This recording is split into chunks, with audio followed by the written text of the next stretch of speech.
Morning, everybody. How you all doing? Good. Thank you for putting up with the heat and the humidity. We've never actually had, how many people are in here? Like 300 people, something like that? 200 people? We've never had this many people in here in the last couple months. It's basically been me and the 6 folks. Can everyone stand up that's in here that's actually helped put this together? Because it's not just me. That's a little bit of a lie. Tafim, Elizabeth, Justin. Yeah, where's Mark? Mark set up a little bit yesterday, cool. So there's always a little bit of, I would say, BS around like the one person or the few cats that put something together. There's always a team of people, a little army. So there's a little army that was working really hard to get the bathrooms ready, to just even set the chairs up that you're sitting in, to rearrange everything. So thank you to everyone who helped with that. I want to talk a little bit today about this moment that I feel that we're in, this moment that I'm personally really excited about. And it's got nothing to do with Lost Arts per se, or maybe it does, but it's not like about being in here. It's more so culturally where we are, right? So I think we're in this moment now that really actually celebrates what you all do. This moment that celebrates this act, this kind of beautiful act of creating something, this act of creativity, this act of passion. We heard about it actually, I'll pick on Do Right for a minute and say, we heard about it with the coffee. Like they're not gonna come in here and bring coffee that's by the end of this talk, cold and stale. They're actually gonna bring you fresh coffee later. I think that's kind of badass. Like that's passion, that's love, that's something that they truly care about, and they wanna give that to you in a way that's respectful of you. And so I think that's very much this moment that we're in, this moment that embraces the beauty of what we produce, the stories behind the things that we produce, and quite honestly, the stories of the people who produce them, right? So this is a little image from last year. Where's Justin? Hey, what's up, Justin? So this is a little thing that Justin was working on last year. And when I say last year, we did a thing called Lost Arts last year in the West Loop for 1 month. It was my little experiment in this concept of what you're sitting in. And why I use this image is I think this is another act of making. This is another act of creativity. This is another act similar to this sort of love and attention that goes into the coffee that you're drinking or the donuts that you're eating or whatever you guys are gonna do this weekend. This is Justin's act, right? And this is Michael's act. So this is Michael Kaler. Michael is a furniture designer here in Chicago, a beautiful individual, makes beautiful objects. Has anyone eaten at Avec on Randolph? So he is responsible for the seats that you sat in and the walls that you were within. So he designed and built all of that interior. Obviously, a very talented individual. And I guess one thing that I would point out is that is sort of a representation of craft and making in the past, and what Justin was working on was a representation of art and craft and making in the now or the future, right? Connected technologies. And we know sewing, right? These are all acts that look like this moment that we're in, which is this moment where we're kind of going back to something more classic, right? We're sort of either reinventing the past in new ways. And this is this moment that I'm really excited about. So I guess I'd be a little remiss. I'm a bit of a history buff, so I'd be a bit remiss to talk a bit about this moment that we're in and then the future without talking a bit about the past that we're coming from. So bear with me. I'm a bit of a punk rock kid. I grew up in the 70s and 80s, kind of an anti-establishment dude. I guess, you know, growing up, I had this thing built up in me in that sort of anti-establishment way where rules were meant to be broken, right? Like you had this sort of dictum that you were working against, and the past was always bad, and the future is what you were trying to fight for, and you're trying to fight for your individuality. And a lot of that was really coming from the arts that I was into, right? It was about identity, it was about personal identity, and a lot of it was ultimately coming out of what I would say this sort of attitude that we've been bred out of, which is the industrialization of everything. So let me explain this a little bit to you, and that is, I'll pick on art for a moment. Well, let's pick on a genre of art, film, or we can use music. You think about the act of producing something, an original idea, and putting it out there. Effectively, what's happened over the last 20, 30, 40, 50 years is these industries around the arts have calcified the creativity that has gone into it. So fewer and fewer ideas can actually get out into the world, right? We've gone to the extent that we've actually industrialized the workspaces that we're in, right? And that stems from factories. We're probably sitting in one form of factory. There's something kind of meta about this right now, right? So part of this goes into the act of the workspaces that we've created for ourselves, whether that be a factory environment or, quite honestly, even a cubicle, right? It was always around efficiency and repeatability and so forth. I'm a designer, I admit it, and this is, when I reflect back, what I felt like I worked in. Again, working in a cubicle. I was just a little cute kitten, kind of bopping around doing creative stuff, which is a whole nother talk, but I couldn't stand that moniker, right? And so we try to industrialize creativity now, right? And so you look at the films that we've been fed for the last 10, 15, 20 years, right? It's effectively sequels and repeats of repeats of repeats. It's really hard if you're a musician to actually break yourself into the mainstream, because the mainstream requires a certain level of market viability. It's an investment, and labels aren't willing to take that risk. So ultimately, I guess what I would say in the reflection of that past is that thing didn't work. It worked, it made a lot of money for certain people, but what it lacked was the output. The output was fairly bleak, kind of same, right? Not that interesting. Genuine ideas couldn't get out into the world. So that's all kind of backstory, I suppose, if you will, to like why Kickstarter came about. And I suppose at some level to express a little bit of the attitudes of the three of us, and then the multitudes of folks that either have ran campaigns or, for that matter, who were part of our team. That was the genesis of Kickstarter, right? So let's take another step forward in time, and I'll talk about the recent past. And the recent past is Kickstarter. So we'll want to talk a little bit about humble beginnings. So back in 2007, when we started, the three of us started working on Kickstarter, it was humble beginnings, right? We're working in our apartments in Brooklyn, and then, well, I moved a bit, and then eventually my house here. We were kind of quiet and underground. And then 2009 came about. 2009, April 28th of 2009 is when we launched Kickstarter. And that was this other moment of humble beginnings. Nobody knew who the hell we were. There was no venue and no stage. Nobody knew who Charles Adler was, or Perry Chen was, or Yancey Strickler, or for that matter, Kickstarter. And our venue was effectively the internet, and our audience were these brave souls that were interested in this new gadget that was on the internet, and connected a dot between where they were sitting in the world, meaning lack of access to, I suppose at some level, money or capital to put their unique idea out into the world, and this was a mechanism to help them do that. So humble beginnings. I want to talk about literally the very first Kickstarter campaign that got funded. I don't know if you guys can read in the audience as designers. Designers don't read, right? Right, okay. So the very first project, it was not the first project that launched, but the first project that succeeded, Humble Beginnings, he wanted to raise $15. He being, I think it was a pseudonym, the internet is awesome. pseudonymity, a person by the name of Dark Pony. Still to this day, don't know who this person is. Dark Pony wanted to run a campaign called Drawing for Dollars and raise 15 bucks.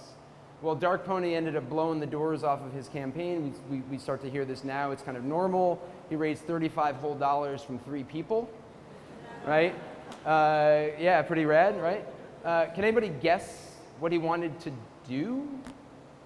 Okay, so what he had written down was effectively, he was a doodler, he was a drawer, he drew, and he was frustrated by the fact that he couldn't finish his drawings. And so what he saw was finance or capital or money or people was social pressure to finish. And so he had 3 drawings that he needed to finish, and he, I hope, finished them and delivered them. I swear he probably did that. All right, well, let's move on from Dark Pony. And we'll talk about a scale up in humble beginnings. Anybody know Alison Weiss? A few people? No? Nobody knows Alison Weiss. That's interesting. Okay, so Alison's awesome. Alison is a graphic designer by education. She went to school in Athens, Georgia. And on the side, she was also a singer-songwriter. She had come along a couple of months later. This is still 2009, summer of 2009. I have to remind you, like in those days outside of Dark Pony, we basically knew everybody that was on the platform. Again, humble beginnings. Like we invited everybody. We made it very hard to get onto Kickstarter at the very beginning for reasons that we can get into maybe during the Q&A. But ultimately, we had known everybody. And so here comes this woman that we didn't know, popped onto the site. And in those days, we'd seen a couple $100, $35, a couple $100 get raised on the platform over the course of a couple of weeks. And Alison wanted to come on and raise $2,000. We were kind of, $2,000, how is this gonna work? Well, again, you guys can probably read. She went on to raise like $7,000. But the thing that set us off was literally within 24 hours, she'd raised her $2,000 goal. So this is like another like viral runaway success. And what was the interesting thing I think about this moment, and we'll talk a little bit about even further this moment with regard to Lost Arts, is there's things that when we produce, that we put out into the world, and then we actually learn from those who use it. And then we get to actually iterate on those things and evolve the product and evolve the platform or evolve whatever it is, the signage that we're producing, because of the interactions that we see. And so Alison actually taught us a massive, massive amount. She ran an amazing campaign. She wanted to obviously fund an album, and I'll leave one last thing about the story of Alison, which has nothing to do with her campaign. And that was a couple of weeks later, after she'd funded her campaign, she started to go on tour. So she did a little tour around the States, and one of our advisors to the company was living in Portland, Oregon at the time, and she was going to Portland to do a show. Andy went out to go watch the show. We were instant messaging before going to the show. I was excited, he was excited, I was excited for him. He comes back a couple of hours later, jumps online, and we start chatting about what his experience was like at the show. And he's like, well, it was kind of awesome to see the internet IRL. That was cool. But it was also kind of depressing. It was like nobody there. There was like 10 people. So that was kind of depressing. But then the second later, I actually realized something else, was that actually it's abstractly not that depressing, which is to say there's this whole other venue out there for a new kind of artist and a new way to get your start, and that's the internet. The internet as a venue. And what I mean by that is, in any one little location, be it Chicago or Athens, Georgia, or Atlanta or Portland, you're limited by the geography and capacity of that area. And you can only conjure up so much interest, but if you have connective tissue to the rest of the world, you actually have a fighting chance to get your album out there. And I thought there was something really magical about that. All right. Last example. Any parents in the room? Okay. So I'm a dad. And so this one means a lot to me, not because these are my kids, because they are not my kids, but there's something through them that was really inspiring to me. These are 5 kids. There's one kid down the bottom here. You can't really see him very well. 5 kids, middle school and high school. So think about this for a minute. Think about what you were doing in middle school and high school, what your mindset was like. Well, it wasn't probably what these were, and mine certainly wasn't. What these guys were planning to do, what they were running a Kickstarter campaign to do, was effectively to take the fuselage of this little Cessna behind them, I think it's a Cessna, and turn it into a flight simulator. It's pretty fucking badass, okay? I was not thinking about building a flight simulator in middle school and high school. And actually the kid in the middle with the like really intense eyes, he's the middle schooler. You guys will all love him because he was responsible for the heads-up display, right? And him talking in the video is like, holy shit, this guy's gonna kill it. And the passion that he has for like building his little display and his little part of the project is like so intense. And it brings us back, I think, to the very beginning, which is this moment that we're in, this intensity, this passion for, and this ability for us to actually like make the shit that we want to make, and hopefully, most likely, make a living doing the thing that we care about. So what's amazing about this is you've got 5 kids who went out and raised almost $12,000 from 300 people. And I think the magical thing in here, again, isn't so much like the tenacity of what these kids were gonna do, although that's amazing, is what do they get to do next? And it's what do they get to do next because they have now the courage from 383 people that said, fuck yeah, like go do your thing. That's amazing, right? So what do they get to do in 10 years, 20 years, 30 years? Like what are they gonna create? Could be nothing, not to put any pressure on them, right? But it could be amazing, right? And I find that really, really inspiring. So I guess maybe one thing that I would bring back to Kim's comment about the very big, like the theme for the month is broken. I think this is all about fixing, right? But there's a whole world that is broken, and how do we get to take our livelihood and our work to help fix those things in a very functional way? So what we were doing with Kickstarter was effectively fixing capitalism for creative projects, right? Enabling anybody with an idea to find the capital around them from their community to bring that idea to life, foster that idea. And yet there's still other problems. So we're gonna now talk about this space. And what I think is kind of meta, and I'm personally kind of excited. There's 2 reasons why I'm excited. I guess for one, I've not had this many people in this space, so that's pretty rad. Thank you for showing up. But I think what's also kind of meta is the fact that like you're literally sitting in a startup. Like this mess that is around you is kind of representative of what it feels like to start something. Usually kind of a disaster waiting to happen, but you're just sort of like holding on. For those who were in here yesterday, sorry for those who were not, there was a lot of like strings getting pulled just to pull this together for you guys. So I guess what I would say is in sort of talking about what the problem that this space is trying to solve for, and this space being, I hope, one of many, is this problem around access, but in this case, not access to money, but access to something else, which is access to tools, access to adequate space, and I think there's something even more interesting to me personally, which is access to communal knowledge, right? I think about this concept of bartered knowledge, right? We each know something, and how do we give and take from one another? We're in the age of Wikipedia, right? Like, information is fucking free. Anybody teach themselves how to code, right? Anybody teach themselves how to design? Okay, cool. So I have no business being in the profession that I'm in because I studied mechanical engineering and I dropped out of school to go be a web designer or web developer back in the mid-90s, right? There was no degree for those things back then. I think maybe there's a degree for it now. But I guess what I would say to that is my whole career is now built on this idea of communal knowledge. Somebody out there built a website called bareboneshtml.com, literally, because he was excited about what he knew and wanted to share it with people. And I got to benefit from that, and that's how I learned my basic HTML and tables and all that horrible stuff. We've all progressed, thankfully, but humble beginnings. So, I looked out in the world, and I guess one of the things another lens that I would look at is even looking through the lens of Kickstarter and talking to a number of people and watching projects unfold. There's 2 things that were bothersome to me. One was there was lack of connective tissue between people in sort of a real sense, in a physical sense.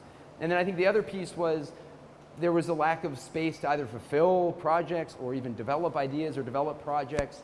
And then there was this other big component. I mentioned that I was an engineering student who dropped out. The moment that you get out of school's a very expensive membership model, right? You pay a lot of money to access smart people, other smart people that are your colleagues, and very expensive equipment. And so in engineering school, I had the privilege of having access to some amazing equipment that the moment I stepped out of those walls, I lost access to that equipment. And I thought that sucked. And looking at this sort of modern moment where we now have maker spaces, and so there's this like desire to do and this desire to get access to this stuff and continue, whether you're an engineer or you're a CPA, right? We all have this desire or act to play, right, and to make something. And I felt as though we weren't doing enough to provide access for that. So you guys are sitting in a big experiment, which is an experiment in that nature, which is in this directive to give you guys all access to some pretty rad equipment, which maybe somebody can ask later on what's in here. Whoops. Yes, okay, so as any good person does, they eat their own dog food. So a year ago, let me talk a little bit about the process. I'll unfold the process of how we even got to this point. Originally, the thought that I had with where we're going to end up going is a 30,000 square foot space, tons of equipment, super rad, really, really amazing. But in order to fund something like that, it sucks. And I don't like starting at the end. You want to start at the beginning, humble beginnings, right? Start simple and learn and iterate, and you can grow to a bigger vision. So about a year and a half ago, I started unpacking, like, well, what's the least amount that I can do? Anybody familiar with the term MVP, minimum viable product? Okay. Super nerdy term, but all it means is like, what can you do? What's the most that you can do with the least? It's kind of Eamesian, if you will, right? So the most that I could do with the least, and the least was I took 1 month, got a property in the West Loop at Morgan and Hubbard. It's still standing. You can drive by it. I'll have an image of it in the next screen. And give some pretty rad people, some of which are sitting in the audience. Thank you guys for showing up last year. Give some pretty rad people access to this space just to see what happens. I wanted to basically be able to test out this concept of building a transparent, open frame workspace that enabled a cross-discipline set of people from around the city to work. See if collaboration happened, see if some sparks happened, see if anybody would make anything in the course of a month. So in the course of a month last year. So last year was totally off the hook. I hope you guys can all talk to the folks that participated last year. And this eating dog food moment, I funded it on Kickstarter, okay? So we ran a Kickstarter campaign about a year ago, effectively to fund the production of a zine. And that went pretty well. And that was the sort of basic start to this. This is the building that we got ownership of. You can kind of see its place in the city with the, we'll always call it the Sears Tower in the background.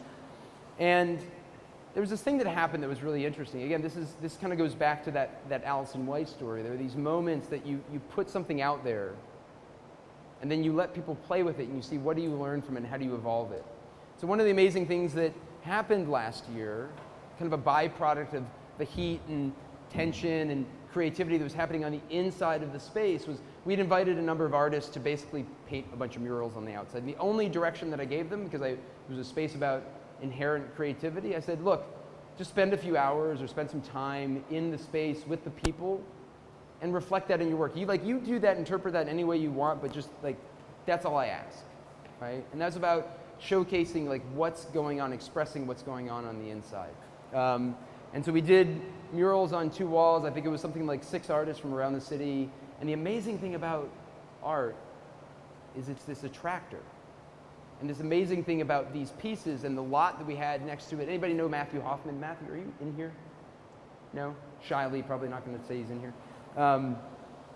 So Matthew had actually given us some sculptures, and we put them out in the lot. And by nature of this art being out in the open space, people came up. It was approachable. right? And that was very much part of the dictum of what we're doing in here is making these tools approachable, accessible. And so art does that, right? And that was a simple learning. We'll probably end up doing a lot more of that. If anybody's interested in doing some of that here, by all means, we'll end up doing some form of this. Here's that picture of Justin again, working on his stuff. I guess the thing that was interesting about what Justin was working on, and I think one of the things that he had approached me with was, well, can I tell this story? I'll tell this story. Okay, cool. He doesn't even know what the fuck I'm going to say.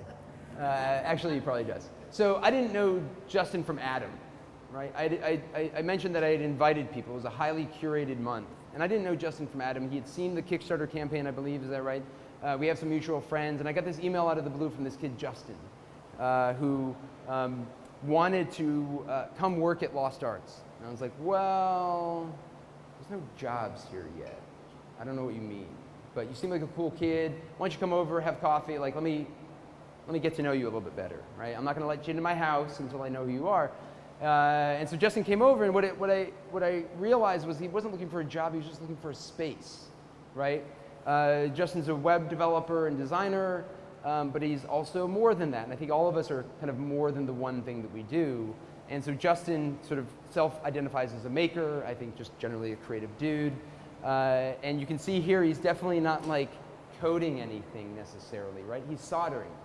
And he had this limitation around work that he knew that there was this world changing around. Anybody familiar with IoT? I'm using all sorts of like buzzwords today. It's horrible, I know. IoT, Internet of Things, connected devices. Your phone, your iPhone is basically a piece of IoT. And he just wanted a space to see what was possible. And so we gave him that. And what was interesting about his month there is he made some crazy ass shit, which eventually got him some visibility and then got him a job doing the thing that he wanted to do. So that was about these transitional moments and these opportune moments, these moments where you give somebody access to something to just fulfill their own creative notion, and then maybe something comes from that. It's not always guaranteed, but maybe something comes from that. All right. Matthew's work. We made art.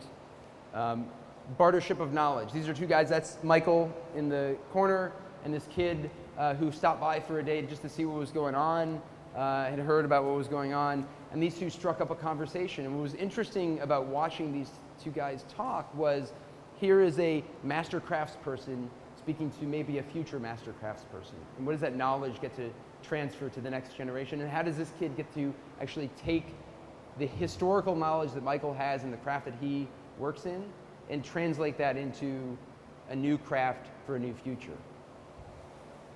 We shared, this is, well, there's Justin again. Jesus, Justin's everywhere. And Jenna Blazevich, right? You guys recognize Jenna, at least the back of her head over there. And Chad Corey, right? And that's a guy by the name of Jeff Solon, who's a rad dude who teaches at Lane Tech. And Jeff came in to teach people how to use a laser cutter, right? So a number of people who had heard about these things, but again, didn't have access to these things. What can they create with it? So, right. If last year was this proof of concept, this idea that I just wanted to test out a few thesi, we're still sort of testing out thesi. This is a little bit more form-fitting. This is a prototype, right? And I use these terms because a lot of my own process has been taking everything that I've been doing on the web for the last 25 years with this language of MVP, prototype, alpha, beta, da-da-da, all that good stuff, good jargon. And how does that work IRL? Like, how do you do that in a physical space? And what I realized was proof of concept, 1 month. Let's just do a little drop test into the world. And then now we do a longer drop test into the world. And so this longer drop test, which I hope, to Kim's point, we open in the middle of July. That would be awesome. We're on the precipice of doing that. That we're going to run this for about 6 months. And the intention is we want to actually break through that 6 months to stay longer. And what that breakthrough looks like is about getting to break even and above, right? So this is now about the sort of nerdy finances of how do you run a business, right? You run a business by people paying you to run that business, and you provide a service that they actually value. And so there's a bit of that we're now working through that you get to, for those who want to become members, like get to kind of play through in this space. So keep on the lookout for an announcement about our opening. So I want to end with, before we get into Q&A, I want to end with kind of going back to that beginning of rules are meant to be broken, right? So that was this notion that I had when, and that we all kind of had, I suppose, at some level, when I was a, teen something, punk rock kid, saying fuck you to the world, listening to whatever. And I'm sort of gracefully moving into my 40s, I've got a kid, and you slow down a little bit. And in that slowdown, I realized that there was something different. And that something different was a different way to look at this sort of anti-establishment notion. It was actually something that actually, in not being apologetic about being older, it was this thing about embracing this new notion in a way that actually was more empowering. And I guess we'll show what that is, which is rules are just temporary. And we're in this moment where things are so much faster, presumably, right? And so the rule that we define today, someone else is going to break it tomorrow, right? Who's going to usurp Airbnb, or who's going to usurp Uber, or God bless us, who's going to usurp Kickstarter? Like people are constantly going to iterate, and we're in this moment, this like frenzy where we all have this opportunity to change the notion of the past. The past could literally be yesterday. And that's scary for some. There's a word incumbent. It's scary for some. But I think for the individual, it should be really, really empowering, which is to say the world is constantly changing. And we have this opportunity to basically make a change in it by just taking one little step forward and putting ourselves out there. And I get really jazzed up about that. So I guess I'll end on that little casual note and say thank you.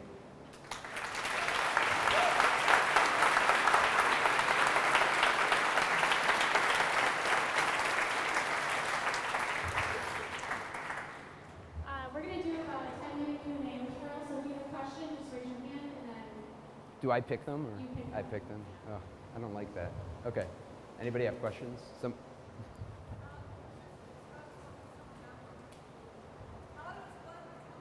Okay, so the question is, how does somebody become a member?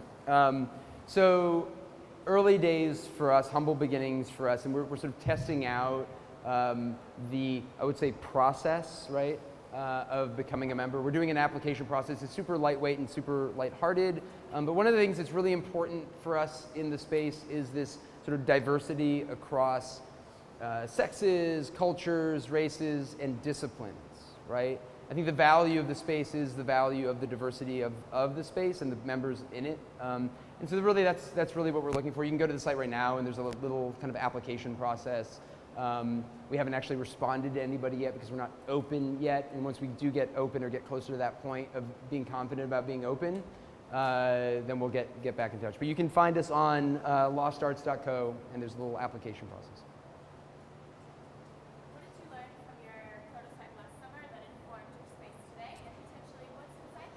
Yes, okay, two questions. So what did we learn last year from the proof of concept, and then what's in the space? Okay. So, well, one thing, we'll play on broken a little bit. So as a failed mechanical engineer, you think about too many moving parts in machinery, something's gonna break. So the one piece of machinery that broke last year was the internet. We didn't have internet last year, and that was really, really important. Because if you think about IoT or even just the general behavior in which we work, like we check email, or God help us, we want to check YouTube for an instructional video on how to use a table saw. I don't know, something like that. Although don't do that in here. So I think it was this moment that I recognized the value of that, and we knew that we were going to have that, but there was also this resilience of community, which was the community being very, very forgiving of that at some level. And so I would say that was one learning. I think the biggest learning, I would say, and this is a little bit abstract, is you got to keep your eyes open. Because if you don't keep your eyes open and you keep too focused on the tangible thing that you're trying to produce, you're actually going to miss something super huge. Or you're going to miss, actually this is a more subtle, you're going to miss a lot of little things that in addition could be super huge. And I think that's actually more important than missing, like, there's a right and a left turn, there's like a bunch of little weaves in the road, and you just got to stay on the road. So I would say keeping your eyes open. That was one of the things that I learned a bit of last year, but it was a bit of a reminder too. What is in here? So why don't I talk about what is in here, because it's a little weird because you're sitting where stuff is supposed to be. So I'm going to talk about the spectrum of, I know you guys are like looking where I'm pointing, it's awesome. It's like power, right? So I'm going to talk about the spectrum of what's in here, right? Do this, right? It's like kitty cats. It's like a Tumblr video. So over on the far end is our, like, the studio space. Now, mind you, it's totally open, and I'll talk a little bit about that in a minute, is the studio space. So actually in a few hours, what time is it? It's 10:15. Okay, so at 11 o'clock, Comcast is actually coming in here to run fiber into the building, so fuck yes. We're totally fixing the broken internet problem last year. Thank you, Comcast. So we're gonna have gigabit internet throughout the space, but that's where you would generally like sit and work and use your computer. And then on the far end of the spectrum over here is where the table saws are and the drill presses and the sanding equipment and all that. So I'm gonna use an air quote, calm and clean, noisy, dusty. And when I say air quotes with calm is where there's a bit of noise mitigation that we're gonna end up like creatively working through. And I guess maybe that would be another learning is like don't try to solve all your problems at once. Bite off what you can chew and know that people will be resilient. So maybe there's a future learning I'll have in here, I hope. And then the infill, if you will, like the things that run that spectrum are everything from sewing machines to a set of 3D printers. We've got a table of Dremels. We're gonna have a space in here where you can photograph the things that you produce because that's critically important. We're in the age of Instagram where you can basically launch your own brand. We're on the age of Facebook where you can effectively manage your brand, I guess. This all sounds really boring. But you can basically propel your whole story forward. And so we felt that was really important. Soldering equipment for Justin and everybody else. So we've got, we want to empower folks to work with electronics and honestly connect up the things that they're doing with the table saw. Am I missing anything else? CNC, oh yeah, thanks guys. There's 2 CNCs in the back. Anybody know what a CNC is? Yeah, oh cool, shit, cool. It's basically a drill bit turned down, connected to a computer on an XYZ axis. So it's like a 3D printer in reverse. They call it a 3D carver is another term. They're pretty badass pieces of equipment. Yeah, next question. Do we have an age limit of the people that are going to be in this space? So the question is, do we have an age limit? You mean on the lower end of the spectrum? Yes. You can be 100 years old and come in here, dude. It's totally rad. We're always learning. An age, what do you call that? Restriction. There you go. So I have a kid. My kid actually spent quite a bit of time at the space last year. I would say that in light of the 4 or 5 guys that did the flight simulator, like that's really important to me. Now, are we gonna have 2-year-olds in here? Hell no. So we're gonna figure out what our age limit is, but there's gonna be, outside of the space and the working time, if you think about this as a gym pool or a YMCA pool, there's free swim, so all of you are of age and you can come in here and work. And then we'll have like kids swim. So we're certainly planning on doing some little fun classes over the weekends where you can bring your kids or have kids and over at the space, like playing with things like a Makey or an Arduino and stuff like that. So I think, yeah, like our future is really important and empowering the next generation is really critical too. So yes, we're gonna figure out what that bottom is, but it's probably gonna be pretty low. Yeah. If someone has their own equipment, can you just provide space that they can bring in and use their stuff? Your voice projects, I like that, that's good. So the question was, can you bring in your own equipment if we don't have it? That is a question I get asked quite a bit that I am pondering.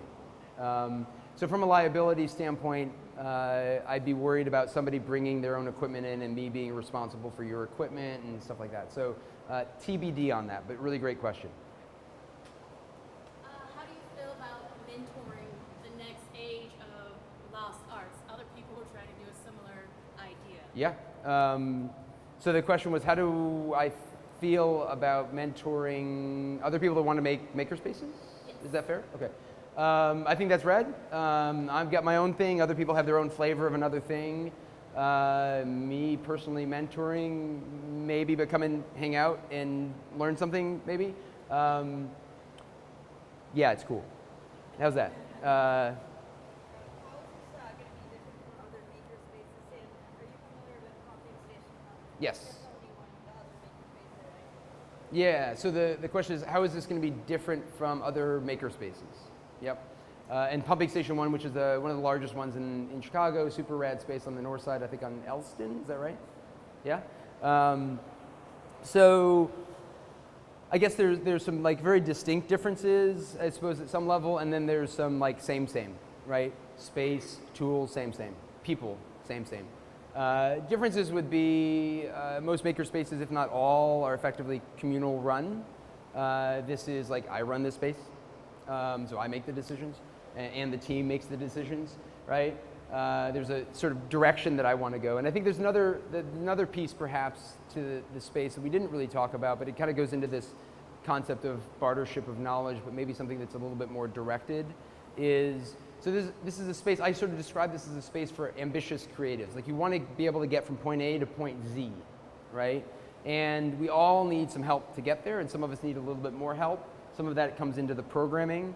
And so let's talk a little bit about what the opportunities of programming might be.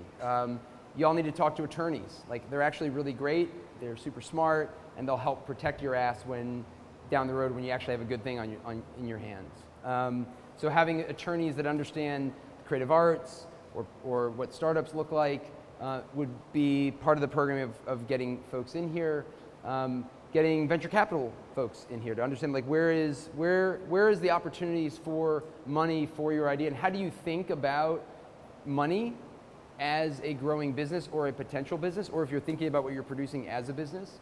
And I'll say one thing to that, which is venture capital is going through an interesting thing. Just like the whole world is changing, venture capital is like changing in a big way.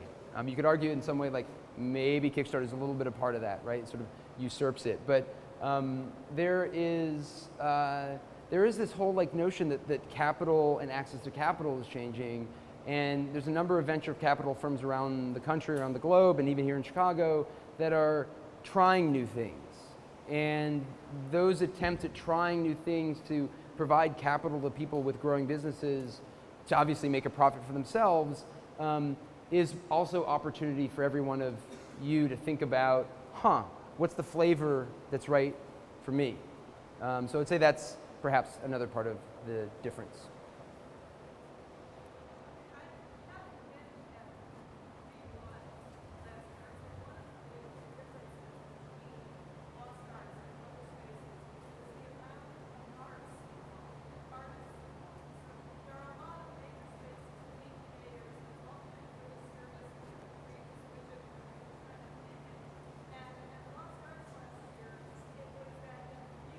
Yeah.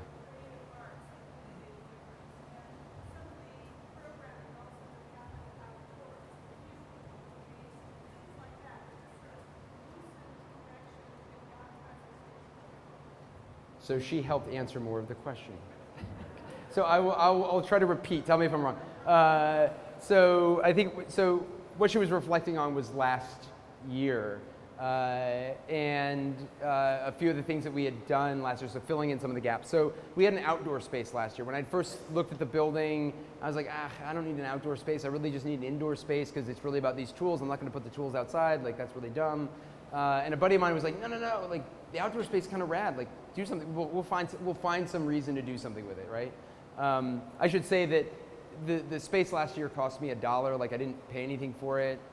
So there wasn't really like a lot of negotiation concept that I had to like worry about. One space was going to cost me $200, and the other was going to cost me $500. None of that. It was all kind of bear the same. And so the outdoor space, maybe this is another like accidental learning.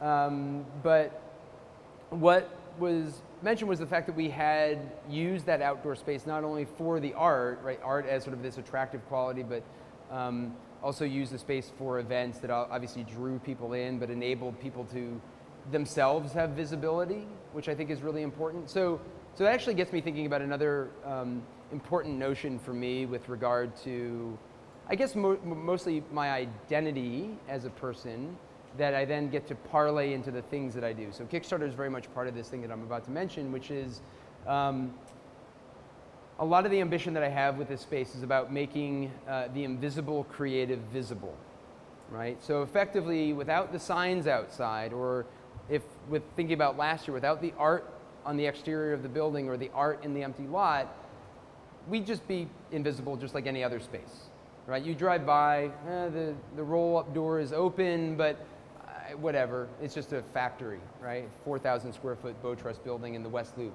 kind of nondescript. But if you make it descript with art and you showcase like, oh, something's happening in here, you bring in a bigger audience. You bring in an audience that might not have connected with tools before, quite frankly, or might not have imagined what their tools could have been useful for. And so that's like actually one of the big things that's important to us this year as well, is like we have this amazing building, we have this amazing lot outside where you guys walked up through. If you think about even what you walked up onto, which was a loading bay, right, a loading dock, and then there's all that gravel out there. What does that turn into? A stage. So we can throw a concert. Like, why the hell not, right? So I think part of it is also just like having fun, right? And embracing a larger community of people to showcase the people and things that are being made in the space. So I think, thank you, Janet, for reminding me of a bit of last year. Another question? Okay, one more, I'm told. Who's the brave soul? Kyle. Are you going to have classes for people who don't know how to use the equipment? So, okay, so the question was, are we going to have classes for the people that don't know how to use the equipment? Yes, twofold. I'll answer that in two ways. One is like, yes, by law, I need to, or at least from an insurability standpoint, I need to run everybody through some instructional course on, and Tafim, I think, is mainly going to do that, because I don't know my ass from my elbow for most of the equipment in here, but Tafim's amazing. So yeah, we're going to have like an orientation class, probably each week around how to use the equipment. And then what I would say is maybe a different twist on the question of classes. We will have classes, but there's another layer to this that is really important to me, and that is having mentorship. So I mentioned that it's a space for ambitious creatives. Like, you need to have an object that you want to make to come in here. And it's not a requirement, but it's definitely part of the intentionality. Like, you're coming in here to make something, or maybe discover something you want to make. That's totally cool. And I think we're in an age where the university structure is kind of crumbling a little bit. I'm a byproduct of like that structure not really even working for me. I'm a kinesthetic person. Like, I learn by bumping my head against a wall and like realizing there's a wall there and I want to get around it. And so I think there's the intention, and why I'm describing it this way is we want to have a space that if you have a question, there's somebody to ask a question, and for that person to help you work through that question. And in addition to some classes. So yes, classes, yes, orientation, and yes, mentorship. Cool? Yeah. Thanks, everyone.